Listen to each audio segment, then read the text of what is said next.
Well. We're about 12 days away from the big dance. Week 3 of the finals, boys. Is he here? It's a big game, or big 2 games coming up. How we feeling, boys? Good, Abbas? Feeling fantastic. It's a big week for you guys, man. I mean, should be just us doing what we do. If Rabbitohs, the Rabbitohs won their damn respect, yeah? Rabbitohs got pumped by Bulldogs 3 weeks ago. So I'm Still good. riding on that one, and mate, your boys. Parramatta, eh? I thought it was Canberra. Okay. I thought you were ready with your guns loaded. Broncos. Oh shit, bro. Canberra. Who else? Canberra's my team heading into it. But just overall, I think it's been a great... We'll talk about Parrots. Just give it a sec, yeah? But yeah, Canberra. just in regards to the actual final series, I think it's been a very entertaining one overall. I guess it's probably been the most entertaining one to date. Like a lot of tries scored, comebacks. Momentum swings. Yeah, you don't see much of that what happened on the weekend. And yeah, good finishes as well. So like Canberra's the only one that got to a lead. And held it. And held it and won. Yeah. Parramatta got to a lead. They lost. It's crazy, man. Like, do you think it's just a game? It is how it is now, or is it the new change? The rule changes like the 6 again. The one referee. Do you think the speeding up of the ruck, all that stuff? Yeah, I think there's been just comparing this whole year, it's been like a massive difference in regards to the speed of the game. As soon as momentum swings to one team, it's so hard for the other team to counteract that and control that. So, I guess whoever has the ball gets that 6 again. Vital for them moving forward. And very hard to stop that overall. So, we saw crucial moments on the weekend, and we called out Damien Cook 2 weeks ago. Now he's pretty much the informed player of the final series. I think he's listening to the podcast. Abbas, yeah, like I said, momentum swings have been massive. There have been so many big moments that have changed the game so drastically. Do you accept that it's the rule change, or is there something else as well? Yeah, look, I think I think you guys would agree that the last couple of years NRL's been very defense based. Yeah, a lot of teams would it was becoming less entertaining, and I think that's why they brought in the rule change. And there's always that little gap between when new rules, especially rules like 6 again, that's going to play a big part in the game, So, this is like the teething period. So a lot of teams are trying to figure out what's the best way to basically set up your game plan with these new rules. And yeah, because of this teething period, you can see a lot of cracks in defense, especially in this final series. I mean, usually final series are like 18-12 or 18-16. Yeah, very close, low-scoring games. Everyone's conceding 20 points at least. That's the thing. Like, I'm looking at these games coming up on the weekend, and to the normal viewer, just looking at it from, they don't really follow it. They'd say, "Oh, Panther Storm easily." I don't think it's going to be that easy, because defense has gone out the window. You saw what happened to the Roosters. Yeah. How defensive oriented have they been, and that's been the backbone to their premierships. It disappeared. It's disappeared the last couple of weeks. I don't think it's a foregone conclusion. I think every team's in it with a chance. It's the closest premiership in a while, man. 100%. Even that Penrith Rabbitohs game coming up, I think it's a very interesting game overall. Like, you could argue that Rabbitohs have better attack than Penrith right now, just in how many, just based on how many points they're scoring every week. And the other thing that no one's mentioned too is that it's actually going to be Rabbitohs' home game. It's at ANZ Stadium. Oh yeah. Yeah, but the ticket sales will go more to Penrith. Based on what? Because it's their home ground, technically. I'll probably get a slightly bigger advantage. Yeah. They come out by the Penrith players. Just in regards to the general feel, like it is a Rabbitohs home game. Yeah. Like stadium wise. Well, location wise, yeah. They're probably better off going to Bank West. They probably thought Para was going to make it through, so they didn't take it to Bank West. And then what happened? Para lost, mate. Para choked, yeah. Para choked. It's coming, man. It's coming. Speaking of the game, let's go straight into that game first. Panthers, Rabbitohs. You said you've been confident. You got this quiet confidence, going through. I know you're inside. You won the premiership. I know that, and I deservedly so, because he's only lost once. But honestly, without kick out, I think it's a big loss. I think that's the only the big out for the Panthers this week. Are you concerned at all? Well, look, the way I think about it is, yes, Rabbitohs are probably the informed team of the comp when it comes to attack, but we also have the best defense in the comp. That's right. So I think that might weigh in our favor. Also, I don't think Rabbitohs' defense is that great. I mean, no, it's not great at all. It's crap. So there's a lot of holes in it. So, you know, looking at the teams, I mean, we put 29 points against Roosters. Are you telling me we can't put more than that against Rabbitohs? Sure. Will we? Maybe not. But could we? Of course we can. If we can hold Rabbitohs down to 20 points, I think we win the game. So that's the thing about Rabbitohs. You think you got them down, and they don't know when to quit. They'll come back, and their mentality isn't to defend you. I understand. You know what I mean? Their mentality is to outscore you. Mm-hmm. So they're not thinking. They don't care if they're 10, 12, 14 points down. They're still going to play the same way. No, I understand That's a big advantage mentally to them, I think. The way that... The thing is, right, who they versed? Okay, who they versed in the last couple of weeks? Yeah. They versed Newcastle, who was out of form from like the last 10 rounds, and they were low on confidence. Then they versed who? Parramatta, who was also low on form, and they were out of confidence too. So the problem that I've had with... Not the problem that I had, like I think they've played really great. Like I'm happy that they've actually come this far. I told you that I was scared of Parramatta more last week than Rabbitohs. Yep. And I think that's, I mean, considering how Parramatta's form now, I think that might be, you know, in hindsight, maybe I was wrong. But, like, I'm happy that they've made it this far. I'm happy for them. They're a good, like, I like the team. If they had Latrell, I'd be really worried. Yeah, of course. I'm not saying, of really course. That would be different. That would be different, completely different. I just feel like they haven't come across a team as confident as Penrith in the last couple of weeks. And Penrith haven't dipped in form in the last couple of weeks. No, they haven't. But the thing with those teams, you're right about them in terms of them coming into the game. But you look at the actual game that the Rabbitohs were in against the Knights and Para.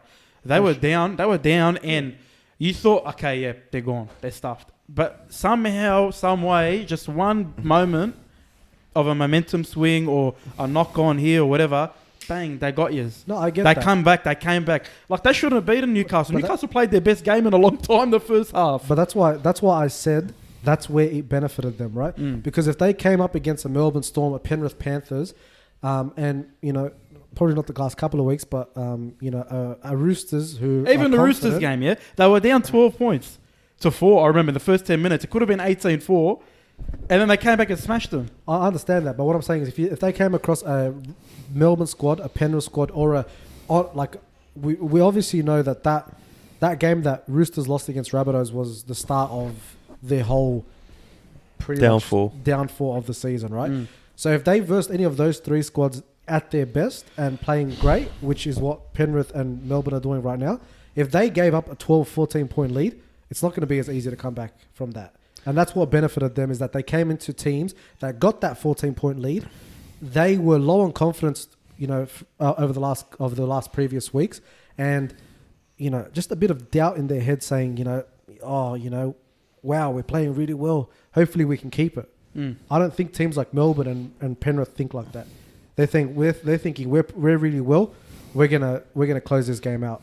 And I'm not saying that Rabbitohs not going to be in the fight. 100% they're going to be in the fight. No. I just think that Melbourne and Penrith this year have a better mentality than the teams that they've versed over the last couple of weeks. I think. And having said all that, South might make it to the grand final. I think if Penrith focus on that media, what do you call it? Pressure. Yeah, that media storyline, like they're the best defensive team. If they come in with that kind of mindset, you know, I don't think it's natural to them, because they're so underrated in attack. They got one of the best attacks as well. Surely they got to come in and say, listen, we kind of got to outscore these guys as well, because they did concede 28 against the Roosters, right, in that first week. Yeah. That's what I think is that's what I think is going to benefit them, is that they had a terrible defensive performance. They let in some of the softest tries all years against Roosters. Ivan Cleary is going to look at that, and he's going to make sure that they don't make that same mistake. Key to victory against Rabbitohs is going to be Capewell and Liam Martin absolutely terrorising Cody Walker and Adam Reynolds. If they don't absolutely terrorise them and just get them out of their rhythm, Rabbitohs are very much in the game. Yeah, I guess the scariest thing for Penrith is that the Rabbits' spine is pretty much clicking into full gear at the right time of the year. Like, no one was talking about how good Cody Walker was at the start of the year or the middle of the year. Like, I read an article comparing him to Jared Haynes' form in 09. He's had like 3 great games. That's about it, you know. But they were that good in those 3 games. Same with Adam Reynolds. Like, he's back into like Origin-like form. The way he's controlled the game, the way he's swung the momentum of the game. Then you got Damien Cook, who's been pretty much the player of the finals so far. And he's mentioned as well Latrell not being there. I don't even know if Latrell being there would have added that much, because I feel like Corey Allen's done a great job as it is, you know. So Corey Allen's been really good, yeah. Yeah, and even when Latrell was there, he wasn't in full form. So it's a scary matchup. Just to see the trends of the game. I know what you're saying. Ivan Cleary's going to give it to him about the defense, but just the way the games have been going, there has not been a defensive masterpiece from anyone. No. I just don't see that happening. So I feel like Penrith have to come in with an attacking mindset. But if they do, they'll beat them. That's honestly what I think. To be fair, Melbourne and Penrith have only had 1 game in the final. Melbourne's defense, we're going to go to Melbourne. Melbourne's defense has been poor. You called it out, and it has been poor as well. But they gave up a big lead. Not a big lead, but they gave up a lot of points against Parramatta that first week. Parramatta, even Cowboys, I think. Tigers as well. Yeah. You know, it's been going on for a month or so. They're not the Melbourne of old as well. But can I ask something? Semi-final, do you think teams of the calibre of Penrith this year and Melbourne just in general with Craig Bellamy, they're going to allow them to concede? No, I'm not saying that, but I'm saying the trend of the final series has been high scoring. It's the nature of this year's game. It's just it's too hard to control momentum, and you got to be extra fit to keep up with all the defensive workload you have to put up with. So that's why it's been such an entertaining final series. Well, the changing rules, and hopefully they don't change it next year. To be honest, what I'm scared of is I'm scared that the referees determine a lot of what happens. Of course they're going to. Because they're going to. I mean, if we look at that Penrith Roosters game, Penrith lost the penalty count 7-4. Every try that Roosters scored came off a penalty. Every single try. Yeah. And a 6 again. So it could happen again. That's the thing, right? I hope the referees are a bit more like, you know how sometimes they give just disgusting 6 agains, like 6 agains that don't warrant a 6 again. But you'll never know what it was for. That's the beauty of it for the refs. They'll just go 6 again. Okay, what was that for? There's no slow-mo. There's no video. There's nothing to just play on. To suss it out. So it could happen to them. You never know. Tips. Penrith in a tight one. High scoring. Yeah, I'm going to get Penrith by about 8. High scoring. Give it to us. Penrith by 13 plus. 13 plus Penrith. Yeah. You know why? Yeah. It's because I think that they're going to set their mark right now, and just to show people how serious they are in the grand final. I think Ivan Cleary is like to him, we've got to let everyone know that this isn't just 1 year thing for us. Like, I know this is our first year, but don't forget, I feel like Rabbitohs maybe they're a bit more experienced. This is the 3rd year in a row in the prelim. Maybe they learnt their lesson. Who knows? To be honest, never know. I'm scared to verse either Canberra or Melbourne, though. Here we go. Canberra, Melbourne. What a game. Friday night. Man, Raiders, we talked about it. They've been on a roll. Storm, they was a bit of a scare, man, that first week. But they got through it. They smashed Parramatta in the end. Honestly, this is going to be an unbelievable game. I'm not even... I don't see a defensive game here. Like, I know traditionally it's a defensive game, but I don't see it here. That's the thing. Storm have actually evolved from a proper defensive team. Yeah, boring structural team. No one hates Melbourne as much anymore, you know. Like they've got their Pappenhausens and their Cameron Munsters and stuff. They're actually entertaining to watch, you know. So Raiders are going to be on their game if they want to stop Melbourne's attack. Especially considering Melbourne had a week off too to stay refreshed. I think Canberra, they played brilliant in patches. Yeah. They started well against the Roosters, but Roosters played horrible and they still almost won. You know what I mean? That's the bit of a concern for me with Canberra. You can't. You got to put in you got to be in it longer against Melbourne. I feel like they just hit back, bang, bang, but like they'll straight away hit back. They got that capability, man, with them. Well, to make the grand final, what you need to do is you need to learn from each game that you play. So I mean, Roosters did start hitting back, and Raiders were able to contain them until basically full time, and they ended up winning, which might be a blessing in disguise, because now they know how that feels, and they can try to learn from that. If they do get a lead against Melbourne, maybe they can think of what went wrong last week and got Roosters back into the game. And at the end of the day, if they learn from their mistakes, that's what kind of gives them the ticket to the grand final. If they don't learn from the mistakes, Melbourne's making the grand final. Melbourne. Dale Finucane, he's been named 18th man. He's playing. They wouldn't name him if he's not playing there. Monster's been named, even though he's got that knee injury from the game from 2 weeks ago. And there it goes. And Canberra's named same 17 against the Roosters. I look at Canberra and I'm like, the big battle was always Cameron Smith versus Josh Hodgson, yeah, and they've obviously lost that. Tom Starling, he's been really good with them without being great. He's just solid. I feel like the fact that they don't have that playmaker there, that might cost them in the end. It might take away a bit from them. I guess a lot of the pressure's on the halfback Williams to take control, because Wyden's not a traditional playmaker where he controls the game, kicks for touch. Williams isn't either. Yeah, that's the scary part. So like it's up to Williams to really control the game. Even the fullback Nickel Clockstade's not really a noted kicker either. So pretty much all the pressure's on him. If Raiders have the lead with 10 to go, he's going to look to control the game, kick for the in goal, kick for touch. But it's an interesting game. I think this will be one of the games of the year. And do you think at this point in time, Canberra, would you consider Canberra as officially like a heavyweight club up there with Melbourne and Roosters? Yeah. Have they established themselves? Yeah, getting to this point, I think they've proven it. They're one of the top teams now in the league. They're up there. I feel like I don't know. I know they're under strength right now, but that's the thing. They copped key injuries and they're still up there. Yeah, you know what I mean. So that's massive. It all depends who they keep next year, because they let go of Caesar.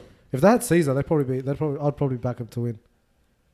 I don't know, man. I think Williams has done as in almost a better job than Wyden. You have a creative 5'8". They're pretty similar, Wyden and Williams. Like even when you watch the game against the Roosters, they didn't go outside the 20 tram line. They didn't like semi. They didn't want to pass them. They didn't go to their wingers or centers when they were attacking. They kept it inside, and that's what bamboozled the Roosters. They've got that in their bag to change it up a bit. What about Papali'i? And he's a key. I think, man, if he's rolling this game, Papali'i, brother, I think that it's going to go a long way to them winning this game. Yeah. Don't forget too, he scored that match-winning try against Melbourne in Melbourne. I think it was last year. So I don't know, man. Deja vu. But there's superstition tells me Melbourne, they've been getting the crap end against Canberra. Canberra's had it on them for the past couple of games. Maybe it's time for Melbourne to get them this time. Well, it's interesting. Penrith and Melbourne are two top teams in the comp, according to the ladder, and they're both missing players. And the other teams have got full strength, like not full strength, but they haven't changed from last week. It's true. So it's you never know. I mean, Cameron Munster, how guaranteed is he to play? He's playing, but he's playing injured. So I mean, if they're going to win this, he's key. I think his injury is beside us, I think was they said. So it's more of a niggly sort of pain rather than an aggravation sort of injury, like a torn ligament. Kind of, yeah. It's like an inflammation thing. So I guess it's more pain management rather than pain aggravation or things like that. So that's the real NRL physio here, and a real NRL physio. Not too concerned about a torn ligament, tendon or muscle. So I think he'll be all right. It's gonna be a cracker game. Tips.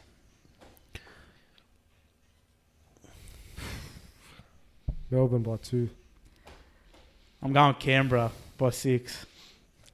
Canberra by 4. I want to say Canberra Penrith grand final. That's 30th anniversary of their first grand final. That'd be an awesome story. Yeah. Maybe Laurie Daly will strap on the boots. Maybe Greg Alexander. It's gonna be a cracking